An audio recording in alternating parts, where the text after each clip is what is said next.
Restaurants across the metro are struggling to bring experienced employees back on the job. 12 News' Cameron Smith spoke with several business owners to find out why it's such a struggle.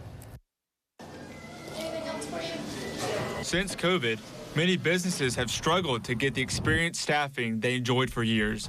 But that's not without trying. State economist Corey Miller says one of the hardest hit industries during the COVID-19 pandemic was the leisure and hospitality sectors, which includes hotels and restaurants. Miller says the state is still recovering after looking at data from last December. They're about 5% below where they were in terms of number of workers in those sectors compared to where we were before the pandemic. And they're still having trouble finding workers. Scott Jackson, the co-owner of Pig and Pint, says they lost employees during COVID and are having a hard time getting people to fill out applications. Some of those that we do, it seems like I don't know if they're just filling out applications to continue to get federal help or what. Jackson says 50% don't show up for interviews, and he's not the only business experiencing this problem. Co-founder and owner-operator of Roosters and Basil's, Nathan Glenn, says about 3 out of 10 don't even show up for their first day of work. Glenn adds that this happens all the time, where an employee will go through the interview process and not show up on the first day.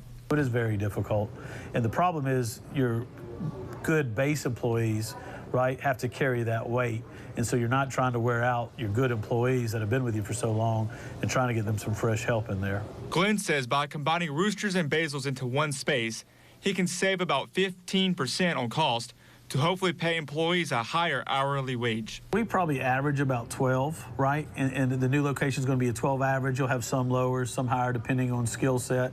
But we also do a tip split out with Roosters and Basil's. At this location, I think with the base pay and the tip out, I think we should average about $15 an hour for kind of starting off. That's with the tip out and our base pay. At Pig and Pint, Jackson pays his employees up front $7.25 an hour before tips. Non-tipped employees make anywhere from $11 to $17 an hour based on experience.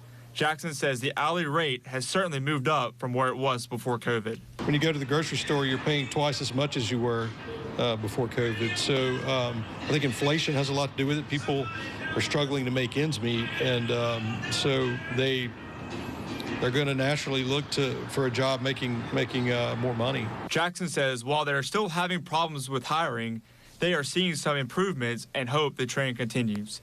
Cameron Smith, 12 News.